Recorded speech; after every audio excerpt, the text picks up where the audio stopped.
नाश्ता खाने वाली चुड़ैल। रात को अचानक राधिका मौसी को किचन से कुछ गिरने की आवाज आई। उन्होंने बाहर निकल के देखा तो किचन में उन्हें कोई सफेद साड़ी में दिखा।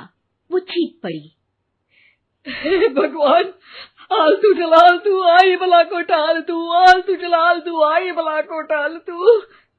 राधिका मौसी को चीखते सुनकर श्रवण बाहर आता है भागते हुए। अरे माँ, क्या हुआ? क्या देख लिया? दादी माँ आ गई क्या सपने में? अरे बेटा, रसोड़े में देख तो कौन है? श्रवण रसोड़े में झांक कर देखता है और उसे कोई नहीं दिखता अंदर। अब रसोड़े में तो कोई नहीं है माँ। कोई सफेद साड़ी में नहीं है क्या? नहीं माँ, कोई भी नहीं है। चिल्लम चिल्ली की आवाज सुनकर काजल भी वहां आ जाती है। अब क्या हो गया माँ जी? अरे बेटा, रसोड़े में एक चुड़ैल थी सफेद साड़ी में। अरे क्या कर रही थी वो अंदर? अरे बताया नहीं, कल आएगी ना तो पूछ लूंगी। चुड़ैल जी, आपका क्या प्लान है? माँ जी, रात बहुत हो गई है, आपने कोई बुरा सपना देखा होगा, चलिए सो जाइए। राधिका मौसी सोने तो चली जाती है पर उनको रात भर नींद ही नहीं आती। वो कुछ भी उलझुल बातें सोचने लगती है। कहीं चुड़ैल की वजह से तो घर में टेंशन नहीं हो रहा, कहीं उसी की वजह से तो वो दादी नहीं बन पा रही। सुबह जब राधिका मौसी रसोड़े में छानबीन करती है तो पाती है कि नींबू का अचार गायब है। चुड़ैल नींबू का अचार ले गई, मुझे तो ठीक नहीं लग रहा कुछ। चुड़ैल को भी पता है कि जिंदगी का असली मजा तो खट्टे में ही है। राधिका मौसी झट से श्रवण को फोन कर देती है। बेटा, मुझे समस्या समझ में आ गई है, हमें एक तांत्रिक की जरूरत है। अरे क्या बोल रही हो माँ, तांत्रिक की क्या जरूरत है? आप पूजा पाठ तो कर ही रही हो ना। आलतू जलालतू मंत्र सारे फालतू जैसे कुछ मंत्र पढ़ो, चली जाएगी अपने आप चुड़ैल। अरे नहीं बेटा, कभी चुड़ैल को कम नहीं समझते। अरे तुझे पता भी नहीं चलेगा कि कभी वो छल करके काजल की जगह घर की बहू खुद बन जाएगी। क्या माँ, कुछ भी बोल रही हो? कहाँ काजल और कहाँ चुड़ैल?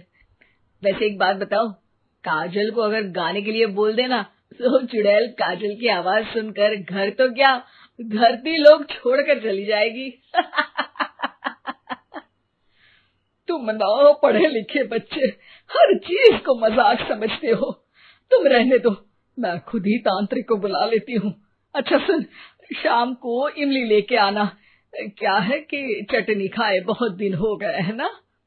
नहीं माँ, इमली तांत्रिक से ही मंगवा लो ना, आटा वगैरह भी उसी से पिसवा लेना।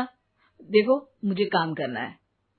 श्रवण रात को कई तरह की सब्जियों के साथ माँ के कहने पे चटनी के लिए इमली भी ले आया था, लेकिन राधिका मौसी के दिमाग में अलग ही फिल्म चल रही थी।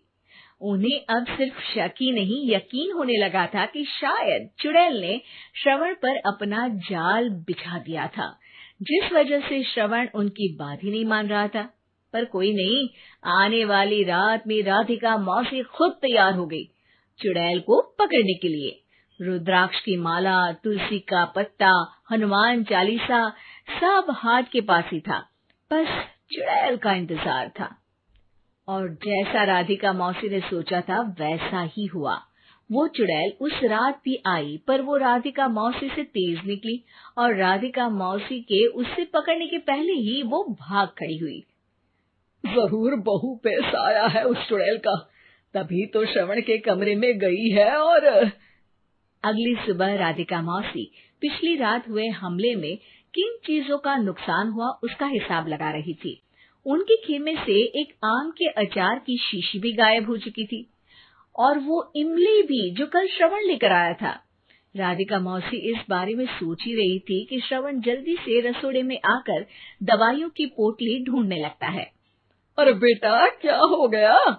अब माँ, वो काजल की तबीयत खराब है, बहुत घबराहट हो रही है उसे। हे भगवान, मैंने पहले ही कहा था कि तांत्रिक को बुला लेते हैं, पर नहीं। अब देखो, उस चुड़ैल ने काजल को अपने वश में करना शुरू भी कर दिया है। हालांकि श्रवण भूतों में विश्वास नहीं करता था, पर अब वो भी डर जाता है और राजी हो जाता है एक तांत्रिक को बुलाने के लिए। कुछ ही घंटों में तांत्रिक आ जाते हैं और राधिका मौसी तांत्रिक जी को सब बता देती है। घोर संकट, घनघोर संकट, चुड़ैल को मारू जोर चाकट, ओम भट स्वाहा खटखा के आहा। अरे ये क्या मंत्र है? मेरे खुद के ओरिजिनल मंत्र है, कल रात को ही लिखे हैं, अच्छे लगे तो दाद चाहूंगा। एक और मंत्र सुनो, अर्ज किया है आब्राकडाब्रा, दिल्ली बम्बई आगरा, चंदा मामा सोवरले सुरन मामू जारा। ये मंत्र है? अरे कोई 40 वालीसा पढ़ो ना। वक्त कम है, 40 नहीं पड़ेंगे, 20-25 में काम चलाना पड़ेगा। अलग निरंजन जाके लंदन, मुफ्त का मंजान घिस मेरे नंदन। अरे जल्दी करो तांत्रिक जी, जल्दी करो। तांत्रिक अपने उल झलूल मंत्र पढ़ने लगता है। श्रवण को तांत्रिक पे शक होता है। वो अपने एक डॉक्टर दोस्त को कॉल कर देता है ताकि कोई अनहोनी हो तो इमरजेंसी में चीजें मैनेज हो जाए। तांत्रिक धुनी रमाता है, जिसकी वजह से कमरे में काफी धुआं हो जाता है और जिसकी वजह से बहू की घबराहट बढ़ जाती है। अब भागेगी चुड़ैल। हाँ। बहू खांसते हुए धुएं से बचने के लिए बाहर चली जाती है। अरे भाग रही है, भाग रही है। पीछे पीछे श्रवण भी जाता है। बहू एक सोफे पर बैठ जाती है। तभी डॉक्टर दोस्त आ जाते हैं और श्रवण को पानी लाने के लिए कहते हैं। थोड़े चेकअप के बाद डॉक्टर कहते हैं, मेरे हिसाब से जाप का काम पूरा हो गया है। क्या मतलब? अरे कुछ भी नहीं माँ, कोई चुड़ैल नहीं है, खुशखबरी है, अब दादी बनने वाली है। मगर वो सब अचार के डब्बे। श्रवण दोनों अचार के डब्बे अपनी माँ को दिखाता है, जो कि उनके बिस्तर के नीचे छुपे हुए थे। आपने सही बोला था माँ, वो चुड़ैल काजल ही थी जो खट्टा खा रही थी। हमें कल ही पता चला, पर हमने आपको ये तांत्रिक वाला काम करने दिया ताकि आपको भरोसा हो जाए कि भूत वगैरह कुछ होता ही नहीं। अच्छा अच्छा, ये तो बड़ी खुशी की बात है, पर बेटा मुझे एक झाड़ू तो ला दे।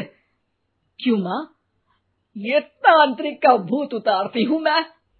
अब तांत्रिक राधा मौसी के डर से घर से भाग निकलता है और राधा मौसी उसके पीछे भागती है। अरे संकट ये घनघोर है, तांत्रिक मुआ चोर है।